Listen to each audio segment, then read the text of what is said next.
Study IQ IAS, अब तैयारी हुई अफोर्डेबल। नमस्कार दोस्तों, स्टडी IQ देख रहे हैं आप और मैं हूं वरुण जौहरी। जय हिंद, जय भारत। आज इस स्टोरी में बात करेंगे हम कुमार नारायण केस की। कुमार नारायण केस, ये वो केस जिसमें देश के सबसे बड़े जासूसी नेटवर्क का खुलासा हुआ था। कैसे एक ब्लैक लेवल विस्की और 200 से 300 रुपये के लिए पर डॉक्यूमेंट देश के जो हाईली कॉन्फिडेंशियल सीक्रेट्स थे उनको बेचा गया, और एक दो नहीं, पाँच नहीं, पूरे 25 सालों तक। कैसे इस केस का खुलासा हुआ, कैसे इससे अरबों रुपया कमाया गया, करोड़ों रुपया कमाया गया। और इसी के साथ ये अकेला ऐसा केस है जिसके खुलासे के बाद फ्रेंच एम्बेसडर को, सोवियत डिप्लोमेट को, पोलैंड डिप्लोमेट, जर्मन डिप्लोमेट्स को एक्सपेल किया गया था भारत से, देश से निकाल दिया गया था उनको जब इसका खुलासा हुआ। ये दोस्तों वो केस है जो कि स्पाइंग का लॉन्गेस्ट केस इसको माना जाता है अभी तक का। और साथ ही साथ में जब इसका खुलासा हुआ, इन्वेस्टिगेशन चली, तो उसमें अरेस्ट कौन लोग हुए थे आपको जानकर हैरानी होगी। उसमें अरेस्ट हुए थे प्रधानमंत्री कार्यालय के, राष्ट्रपति भवन के, finance ministry, defence ministry, commerce ministry के PAs। ऐसे 30 PA थे, पर्सनल असिस्टेंट थे, जिनको इसमें गिरफ्तार किया गया था। तो क्या था आखिर ये कुमार नारायण केस? देश के इतिहास का एक बहुत बड़ा, एक सबसे लंबा चलने वाला स्पाइंग केस। आज इसके बारे में आपको सारी जानकारी मिलने वाली है। इस वीडियो को एंड तक ज़रूर देखिएगा। बहुत ही ज़रूरी है आपके लिए जानना कि सिस्टम में कहाँ कहाँ लूप होल्स होते हैं और कहाँ कहाँ ये लोग इस तरह से काम करते हैं। और जब आप एक बड़े अफसर बने, UPSC की तैयारी करने के बाद में IAS IPS आप अफसर अगर बनते हैं, तो यहाँ से आपको इन चीज़ों को नहीं होने देना है। ये सब आपको जानकारी मिलती है। इसीलिए हमारा उद्देश्य भी है इस सीरीज़ को लाने का, कि आपके लिए आगे फ्यूचर में आप अच्छे कदम उठा पाएँ, सख्त कदम उठा पाएँ, आपको सिस्टम के बारे में पता हो। शुरुआत करते हैं आज के इस एपिसोड की।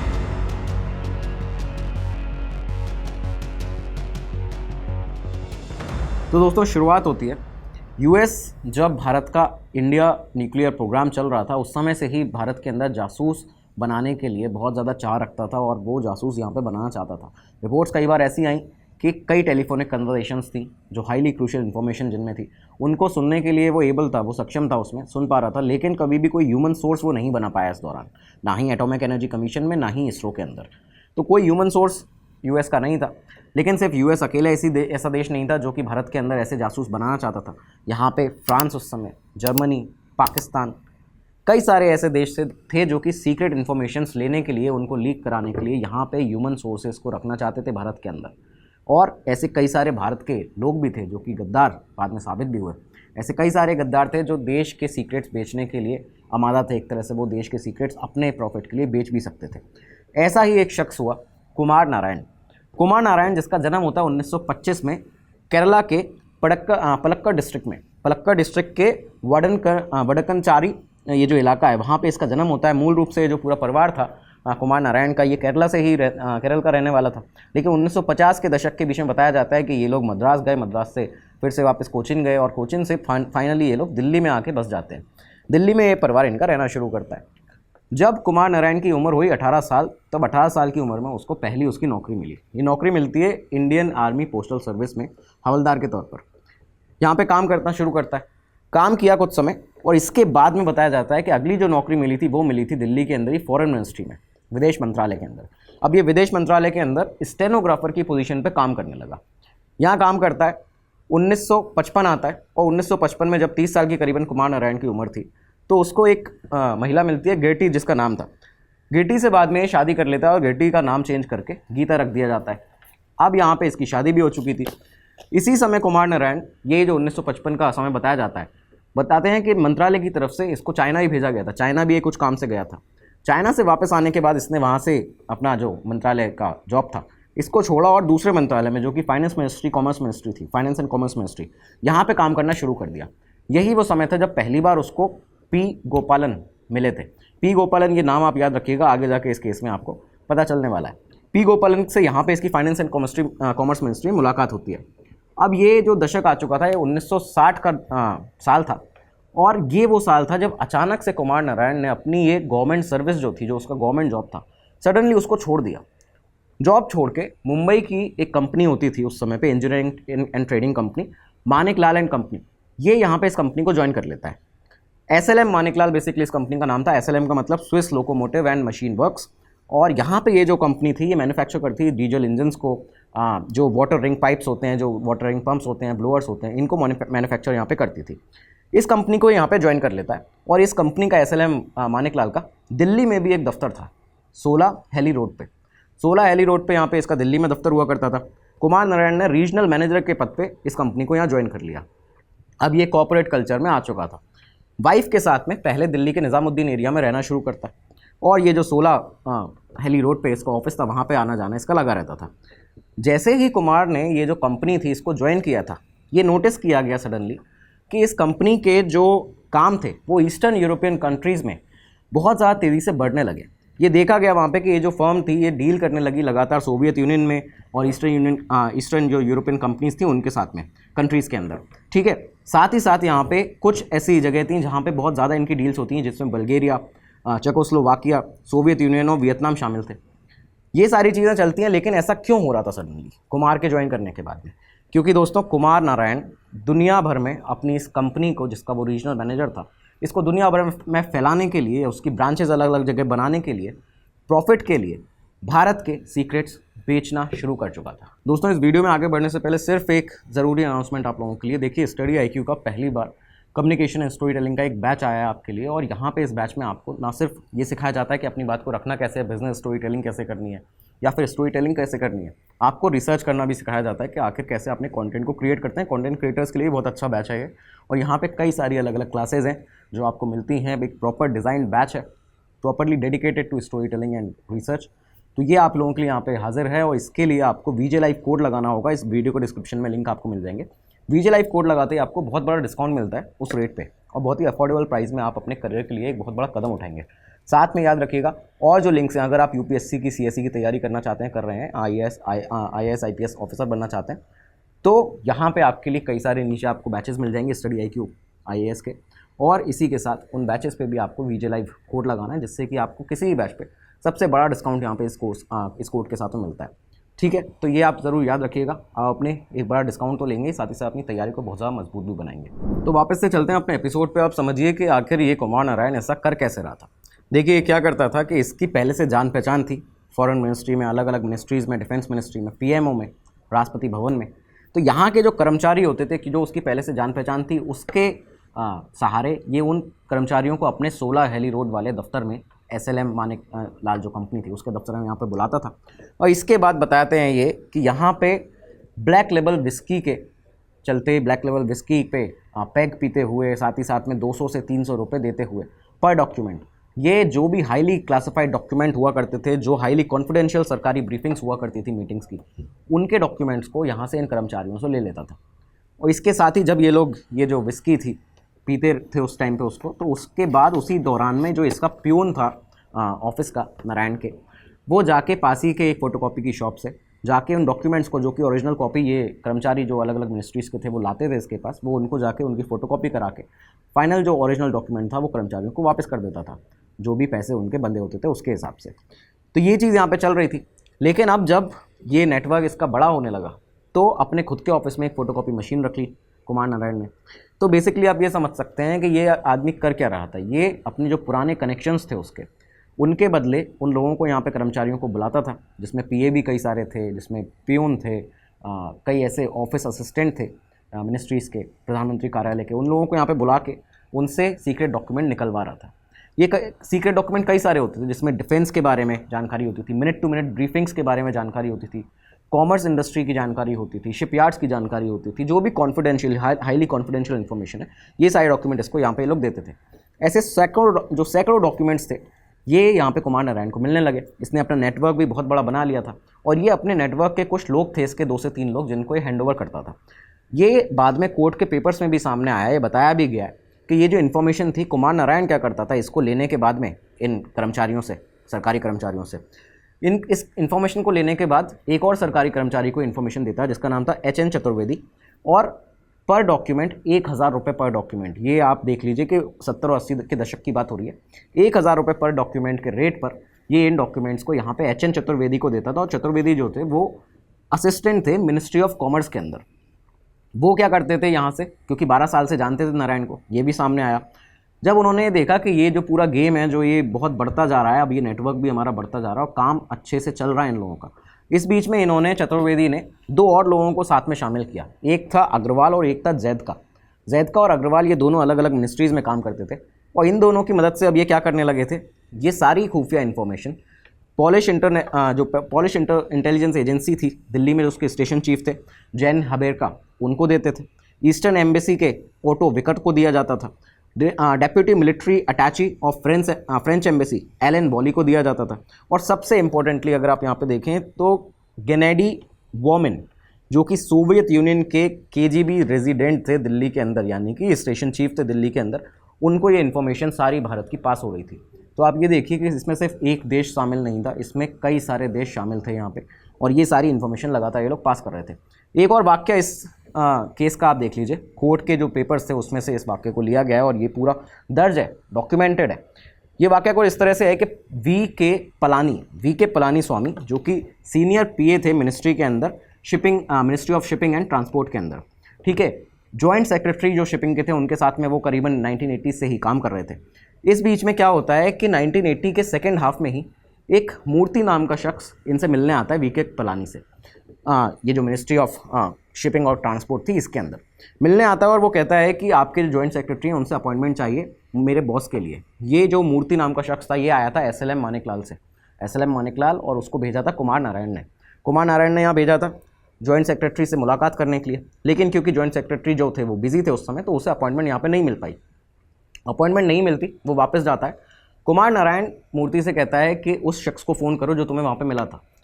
फाइनली ये जो वी के पलानी थे, इनको दोबारा से शाम को फ़ोन आता है, कहा जाता है कि आप ऑफिस के बाद में एक बार मेरे बॉस से मिलने के लिए आइए, यानी ये कुमार नारायण से मिलने के लिए आइए। अब यहाँ पे शाम को जब ये मूर्ति जो थे ये जो वी के पलानी थे, ये जब मिलने के लिए जाते हैं ऑफिस में 16 हेली रोड पे उसी दफ्तर के अंदर, तो यहाँ पे जब ये आए इसके बाद में इंट्रोड्यूस किया गया कुमार नारायण को पलानी के साथ में। नारायण ने अपना वही जो उसका एक रवैया था और जो एक उसकी ट्रिक कही जाए, ब्लैक लेबल विस्की जो थी वो ऑफ़र की उस समय पर पलानी को। पलानी ने कहा कि नहीं, मैं पीता नहीं हूँ, मैं सिर्फ चाय पीता हूँ। तो इसकी वजह से यहाँ पे चाय पे चर्चा होना शुरू हुई इन लोगों की। चाय पे चर्चा होते होते कुमार नारायण क्या टैक्टिक अपनाता था आप ये देखिए। वो क्या करता था, उसने पूछना शुरू किया आपकी फैमिली का साइज़ क्या है, कितने लोग हैं आपकी फैमिली में, क्या आपकी रिलेटेड प्रॉब्लम्स हैं, फाइनेंशियली क्या प्रॉब्लम्स आ रही हैं, ये सारी चीज़ें, इनकम वगैरह, सैलरी वगैरह सब कुछ पूछना शुरू किया। और इसी के साथ में कुमार नारायण से कहता है कि आपको कुछ नहीं करना है, आप एक बहुत बड़ी मदद कर सकते हैं अपने परिवार की इन फाइनेंशियल टर्म्स, अगर आप मुझे कुछ मेरा हल्की फुल्की कुछ हेल्प कर दें। ये हेल्प उसने बोली थी, उसने कहा था कि मुझे मिनट टू मिनट डिटेल्स चाहिए, मंथली रिपोर्ट्स चाहिए, ठीक है, हर एक मीटिंग की, जो कि हिंदुस्तान शिपयार्ड जो कि कैबिनेट के द्वारा भेजी जाती है अलग अलग मिनिस्ट्रीज़ को, कैबिनेट सेक्रेटरीज़ के द्वारा, उसकी मिनट टू मिनट मेरे को डिटेल्स चाहिए, हिंदुस्तान शिपयार्ड की, SDFC मीटिंग्स की, और साथ ही साथ में ये सारे जो थे वो क्लासिफाइड डॉक्यूमेंट्स थे। तो यहाँ पे जब ये बात कही गई पलानी से, तो वो थोड़ा सा पहले सच्चाए, उन्होंने कहा कि ये चीज़ तो गलत है, ये कैसे की जाए। लेकिन इसके साथ ही जब कुमार नारायण ने उन्हें कन्विंस कर लिया कि भाई आप अपनी फैमिली की यहाँ पे हेल्प करेंगे, तो पलानी को जाने से पहले कुमार नारायण ने, जब ये चीज़ें उसको समझा दी गई, VK पलानी को जाने से पहले एक एनवलप दिया जाता है जिसमें 200 रुपये का 200 रुपये वहाँ पे उसने रखे हुए थे। पलानी यहाँ से इस एनवलप को जब लेते हैं, इसके बाद में ये सिलसिला चालू हो जाता है इन लोगों का, इसके बाद ये सिलसिला शुरू हो जाता है। यहाँ से जब ये जाते हैं, साथ ही साथ में कुमार नारायण ये भी कहता है अपने जो वो शख्स था मूर्ति जिसको उसने भेजा था, उससे कहता है कि जाइए इनको छोड़ के आइए घर तक। ड्रॉप किया, छोड़ के आया, 200 रुपये दिए पहली मीटिंग में, और इसके साथ ही कुछ ही वीक के अंदर, कुछ ही हफ्तों के अंदर आप ये देखिए, जो कि नोटेड, ये डॉक्यूमेंटेड है पूरा कोर्ट के जजमेंट में, मूर्ति दोबारा एक बार पलानी को फ़ोन करता है, कॉमर्स एंड ये जो मिनिस्ट्री थी, कॉमर्स मिनिस्ट्री, इसके दफ्तर में पलानी को फ़ोन करके कहा जाता है कि हमें मिनट टू मिनट मीटिंग्स की, जो कोचिन शिपयार्ड की जो मीटिंग हाल ही में हुई है उसकी पूरी डिटेल्स चाहिए, आप उसको लेके हमारे शाम को दफ्तर आ जाइए ऑफिस के बाद, क्योंकि उस समय तक मीटिंग की डिटेल आई नहीं थी सेक्रेटरीट से। तो जब ये डिटेल आ जाती है तो पलानी यहाँ पे 2 से 3 घंटे वेट करते हैं ऑफिस में। जब मीटिंग की डिटेल आ गई तो उसका पूरा जो डॉक्यूमेंट था उसको लेके कुमार नारायण के हेली रोड के दफ्तर में जाते हैं। ये डॉक्यूमेंट जाके दिया जाता है। उसके बाद में 20 मिनट के बाद डॉक्यूमेंट जो ओरिजिनल कॉपी थी इनको वापस दे दी जाती है, क्योंकि इस बीच में वो फ़ोटोकॉपी करवा ली थी कुमार नारायण ने। ये चीज़ यहाँ पे होती है और उसके एवज में 2000 रुपये का एनवलप दिया जाता है पलानी को कुमार नारायण के द्वारा। अब ये एनवलप जब 2000 रुपये का दिया गया, उसको अपने घर तक छुड़वाया गया कार से। तो ये चीज़ें इसमें एक तरह से आप कह लीजिए जाल में फंस चुके थे यहाँ पे VK पलानी।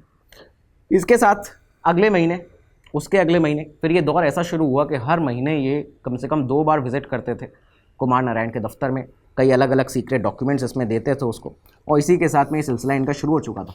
और इस हर विजिट पे उनको 200 से 300 रुपये यहाँ पे मिला करते थे। ये चीज़ सामने आती है। स्टेटमेंट में ये भी सामने आया कि जब ये विजिट होती थी उसके दफ्तर में 16 एली रोड पर, तब पलानी ने कई बार अलग अलग लोगों को देखा। एक बार वो शंकरन से मिला, शंकरन जो कि प्रेसिडेंट सेक्रेटरीट में काम करते थे, राष्ट्रपति सचिवालय में काम करते थे, राष्ट्रपति भवन में काम करते थे। गोपालन से मिला जो कि प्रधानमंत्री ऑफिस में काम करते हैं, प्रधानमंत्री सेक्रेटरीट में काम करते थे। तो ऐसे कई सारे लोगों से ये यहाँ पे उनको देखता था। मतलब कई लोग यहाँ पे सरकार के आते थे, अपनी हाज़िरी देते थे, पैसा लेकर जाते थे, सीक्रेट डॉक्यूमेंट बेच कर जाते थे। ये चीज़ यहाँ पे चल रही थी। तो 1960 से लेके 70 और 80 के जो दशक थे, इस बीच में जितना ये सीक्रेट इन्फॉर्मेशन थी जो अलग अलग मिनिस्ट्रीज़ की, जिसमें डिफेंस मिनिस्ट्री, फॉरेन पॉलिसी की, इकोनॉमिक प्लानिंग की, industrial policy, decisions of sensitive issues in India, इन सब की जो क्रूशियल इन्फॉर्मेशन, जो हाईली कॉन्फिडेंशियल डॉक्यूमेंट्स थे, वो यहाँ पे पलानी और बाकी इनके जैसे कई सारे लोग बेचते रहे, यहाँ पे एक तरह से देते रहे कुमार नारायण को।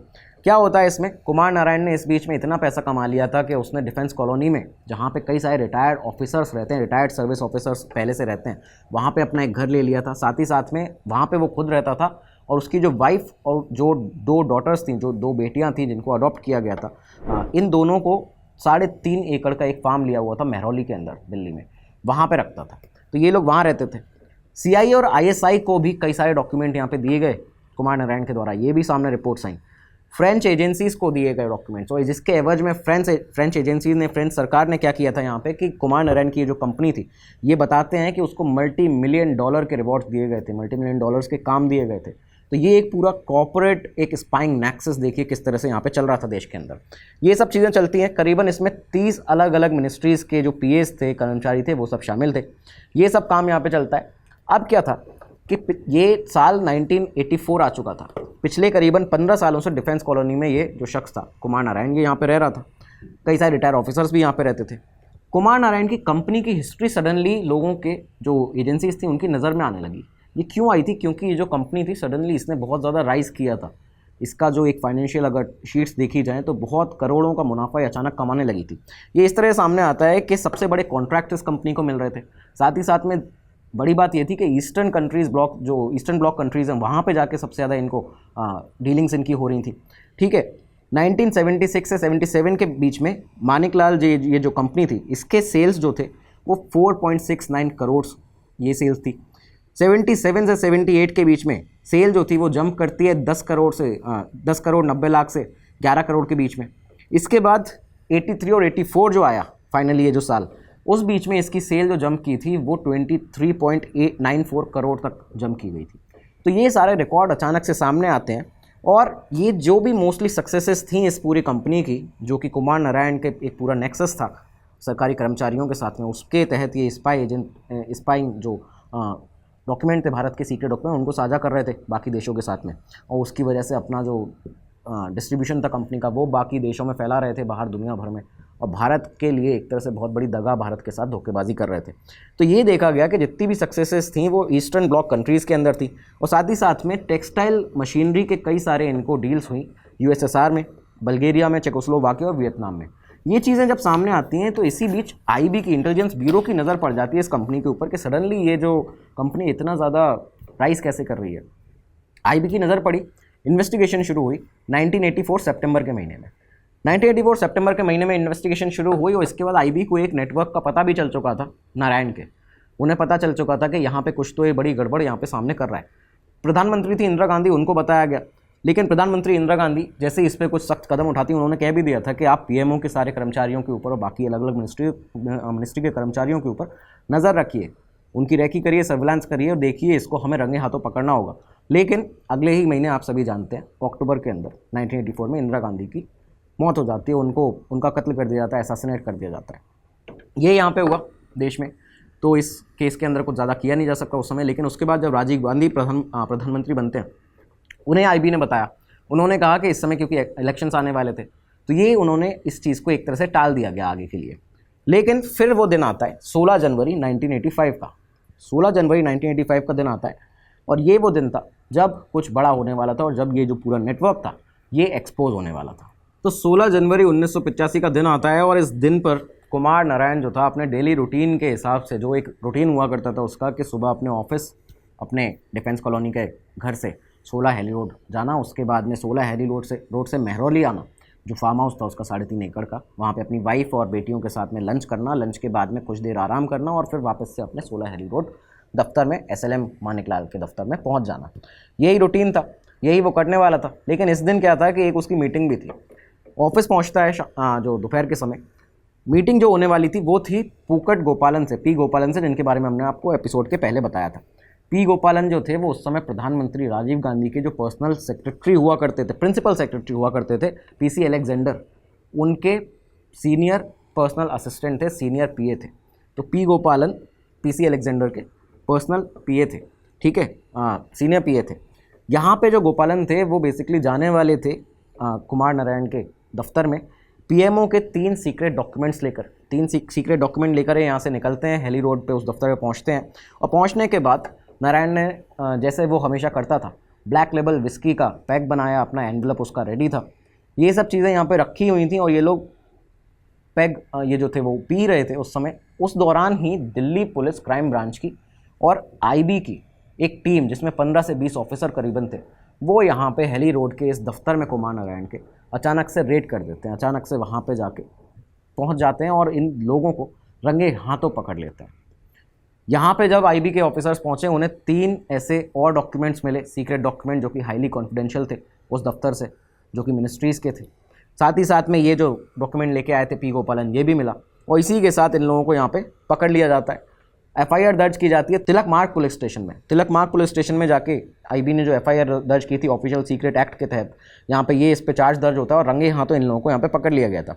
अब इंटेरोगेशन थी, उसमें ज़्यादा कुछ काम ही नहीं करना पड़ा। क्यों? क्योंकि कुमार नारायण पकड़े जाने के बाद ही खुद ही उसने खुद ब खुद सब कुछ बताना शुरू कर दिया। और उसने जो जो चीज़ें बताई थी उस समय पे कहा जाता है कि राजीव गांधी की सरकार को हिला के रख दिया था इस पूरे खुलासे ने।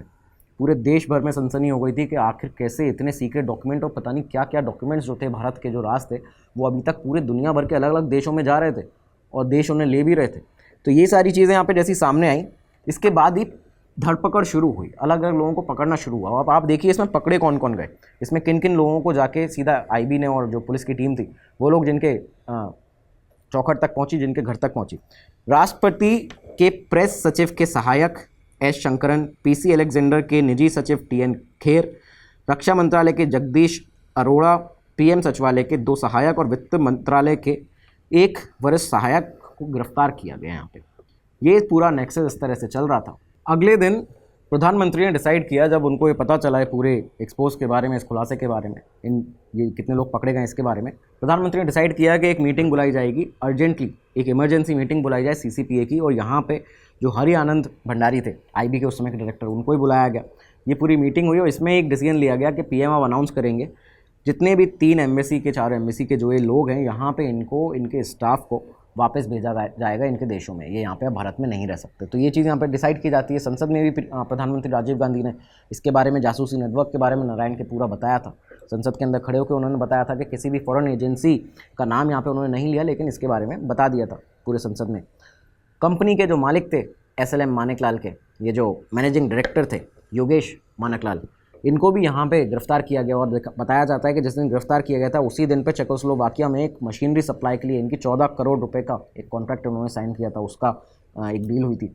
ये सब चीज़ें यहाँ पे थी। सब लोग शॉक थे बेसिकली इससे। डिफेंस मिनिस्ट्री में जो नेबर्स थे, जो पड़ोसी थे, जो कुमार नारायण था, इसके जिमखाना में जो मेंबर थे वो भी शॉक थे। ड्राइवर जो था कुमार नारायण का, रामेश्वर, उसका ये स्टेटमेंट आया था कि मुझे तो पता ही नहीं था कि इस तरह की चीज़ों में कोई सस्पिशियस एक्टिविटीज़ ये करते हैं, क्योंकि ये सीधा मैं इनको दफ्तर ले आता, दफ्तर से फार्म हाउस ले आता था। ये सब उसके स्टेटमेंट आए थे। लेकिन इंटेलिजेंस में ये सामने आया कि कुमार नारायण जब भी कभी किसी डिप्लोमेट से मिलने जाता था या फिर कहीं भी इस तरह की चीज़ों पर जाता था तो वो टैक्सी का यूज़ करता था। ये भी चीज़ यहाँ पर सामने आती है। इसके बाद IB के ऑफिसर्स सीधे पहुँचते हैं फ्रेंच डिप्यूटी मिलिट्री अटैची एलन बॉली के घर पर।